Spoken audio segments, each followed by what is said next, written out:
Corona के delta plus और delta kappa के वेरिएंट की दस्तक से जहां उत्तर प्रदेश में लोगों की टेंशन बढ़ती दिखाई दे रही है, वहीं देश के आंकड़ों में फिर से बढ़ोतरी हो रही है, जो बेहद चिंताजनक है। और इस बीच लोगों की बढ़ रही लापरवाही कोरोना को दावत दे रही है।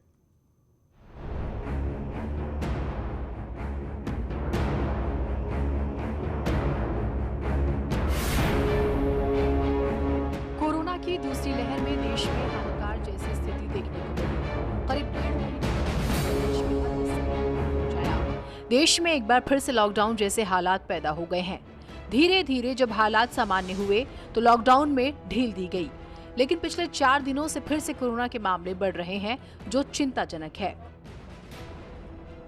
5 जुलाई को 34,024 मामले सामने आए, 6 जुलाई को 43,964 मामले सामने आए, 7 जुलाई को 45,724 मामले सामने आए, जबकि 8 जुलाई को 45,892 नए मामले सामने आए हैं। ये आंकड़े बताते हैं कि देश में कोरोना के मामले धीरे धीरे ही सही, लेकिन एक बार फिर से बढ़ने लगे हैं। ऐसे में सबसे चिंताजनक है लोगों की लापरवाही, जो कोरोना कर्फ्यू में ढील के बाद सामने आई। खासकर पर्यटन स्थलों पर छुट्टी मनाने पहुंच रहे लोगों की भीड़ जाते हुए कोरोना संक्रमण को फिर से दावत दे रही है। हरिद्वार में हर की पैड़ी और दूसरे गंगा घाटों पर कोविड नियमों की सरेआम धज्जियां उड़ाई जा रही हैं। गंगा घाटों पर उमड़ी लोगों की भीड़ में कई लोग ना तो मास्क लगाते हैं और ना ही सोशल डिस्टेंसिंग का पालन करते हैं। कोरोना संक्रमण की दूसरी लहर धीमी पड़ने के बाद धर्मनगरी हरिद्वार के जो गंगा घाट हैं गुलजार नज़र आ रहे हैं। इस वक्त हम हर की पैड़ी पर मौजूद है और यहाँ का जो नज़ारा है वो पिछले जो काफ़ी दिनों की तुलना में काफ़ी ये नज़ारा जुदा नज़र आ रहा है। लोगों की अच्छी खासी भीड़ यहाँ पर नज़र आ रही है, लेकिन एक सबसे बड़ी बात जो देखने के लिए मिल रही है, क्योंकि कोरोना की रफ्तार अभी धीमी पड़ी है, पूरी तरह से कोरोना अभी ख़त्म नहीं हुआ है, लेकिन लोगों में कहीं ना कहीं लापरवाही देखने के लिए मिल रही है। लोग मास्क का इस्तेमाल नहीं कर रहे हैं और उसके अलावा जो सोशल डिस्टेंसिंग है उसका पालन नहीं किया जा रहा है और अन्य कई इस तरह के गतिविधियां हैं जिनसे संक्रमण फैलने का खतरा होता है। ऐसे व्यवहार को देखते हुए केंद्रीय स्वास्थ्य मंत्रालय की ओर से कल ही एक एडवाइजरी जारी की गई है, एक चेतावनी जारी की गई है, जिसमें लोगों को आगाह किया गया है कि जिस तरह से लोग कोरोना संक्रमण की रफ्तार कम होने पर लोग तीर्थाटन के लिए निकल रहे हैं, घूमने के लिए निकल रहे हैं और इस तरह से गंगा घाटों पर और तीर्थ स्थलों में बेतहाशा भीड़ उमड़ रही है, तो ये कहीं ना कहीं एक तरह से खतरे की घंटी हो सकता है और लोगों को अपने व्यवहार में थोड़ा सा परिवर्तन लाना होगा। हालांकि लोग भी इस बात को बखूबी जानते हैं कि कोरोना में भीड़ लगाना गलत है।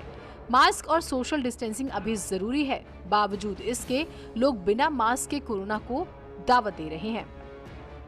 माहौल बढ़िया है जी, लेकिन वह बात से पहले से काफ़ी फर्क है। कोरोना टाइम में मास्क लगाना चाहिए, फिर भी पब्लिक है जो इस बात पर ध्यान नहीं दे रही, लेकिन दिक्कत है आने वाले टाइम की। लापरवाही है क्या, मास्क लगाना जरूरी है, मैंने भी रुमाल बांध रखा है क्या, और ये तो खतरा इनको मोल लेना है क्या, सरकार कहाँ का पीछे घूमेगी क्या, ये तो अपनी सुविधा अपने को करना पड़ेगा।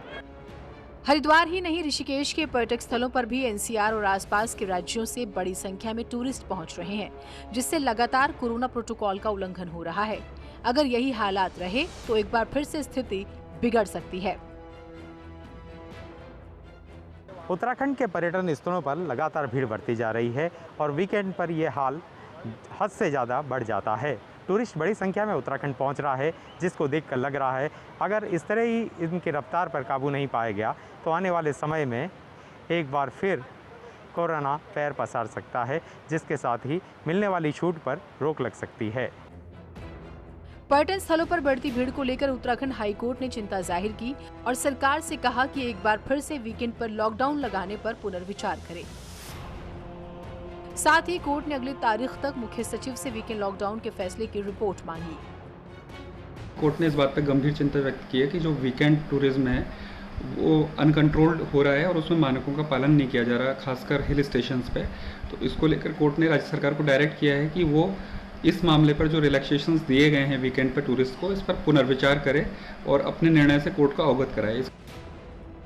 जाहिर है कोरोना अभी खत्म नहीं हुआ है, ऐसे में अगर कोविड प्रोटोकॉल का पालन नहीं हुआ तो आपकी जान खतरे में पड़ सकती है। इतना ही नहीं, और हो सकता है आपको मिली छूट पर फिर से ताला लग जाए।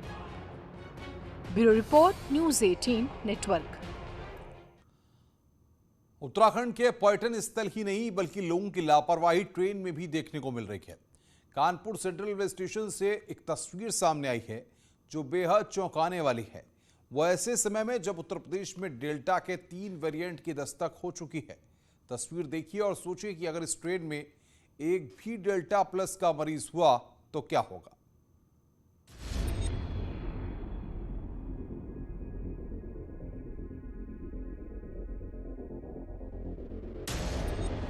सरकार की सख्ती और कोरोना से निपटने के लिए तमाम गाइडलाइंस कानपुर सेंट्रल से गुजर रही इस ट्रेन के अंदर दम तोड़ रही है।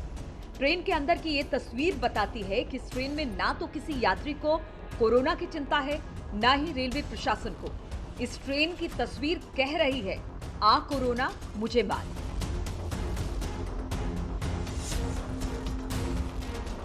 ये देखिए कोरोना काल के बाद कितनी बुरी हालत है। ये ट्रेन नंबर है 0 किस तरह से, और बाहर वेटिंग टिकट नहीं मिल रहा है, जनरल टिकट नहीं मिल रहा है, उसके बाद ये हालत है। देखिए भाई थोड़ा हटना, देखिए किस तरह से लोग भरे पड़े हैं इसके अंदर। गाड़ी संख्या है 02108। कोरोना काल में लखनऊ से मुंबई के लिए निकली इस ट्रेन के अंदर ऐसी तस्वीर बेहद चौंकाने वाली है। सीट तो सीट, लोग बॉगी के अंदर रास्ते पर एक के ऊपर अनेक लेटे हैं। सरकार के तमाम आदेश और निर्देश इस ट्रेन के टॉयलेट के पास बैठे इन लोगों के सामने हवाई साबित हो रहे हैं। कोरोना काल में नियमों की अनदेखी की ये तस्वीर रेलवे के उन तमाम ताम झाम को आईना दिखाता है जिसमें कोविड प्रोटोकॉल के पालन के दावे किए जाते हैं। ये हाल तब है जब कोरोना की तीसरी लहर को लेकर सरकार सतर्क होने का दावा कर रही है। कोरोना की तीसरी लहर की आशंका को देखकर भले ही प्रशासनिक अधिकारी तैयारियों में लगे, मगर कानपुर में गुजर रही ट्रेनों में आप देख सकते हैं कि कैसे लोग बिना मास्क के सोशल डिस्टेंसिंग की धज्जियां उड़ाते नजर आ रहे हैं। ये हाल कमोबेश हर ट्रेन में देखने को मिल सकता है, जहां ट्रेनों में किस तरह लोग सट के खड़े हैं। यानी कहीं ना कहीं नियमों की धज्जियां उड़ाई जा रही हैं, जिसे रोकने वाला कौन है, क्योंकि इनमें से अगर एक भी कोरोनाग्रस्त हुआ तो पूरे भारत में ये कोरोना और तेजी से फैल सकता है, जिसको रोकने वाला यहाँ कोई नहीं। ऐसा नहीं कि स्टेशन पर पुलिस प्रशासन नहीं है, लेकिन इस भीड़ को कंट्रोल करने की कोई जहमत नहीं उठा रहा। ट्रेन के अंदर इस भीड़ पर रेलवे के किसी भी अधिकारी के पास कोई जवाब नहीं। नियमों को ताक पर रखकर लोग सफर तो कर ही रहे हैं, बल्कि जान को भी जोखिम में डाल रहे हैं। सवाल यह है कि आखिर ट्रेन में इतनी भीड़ कैसे लगी, जब कोरोना के तमाम नियमों के तहत रेल को चलाने का दावा किया जा रहा है। कानपुर से अमित कंजू की रिपोर्ट।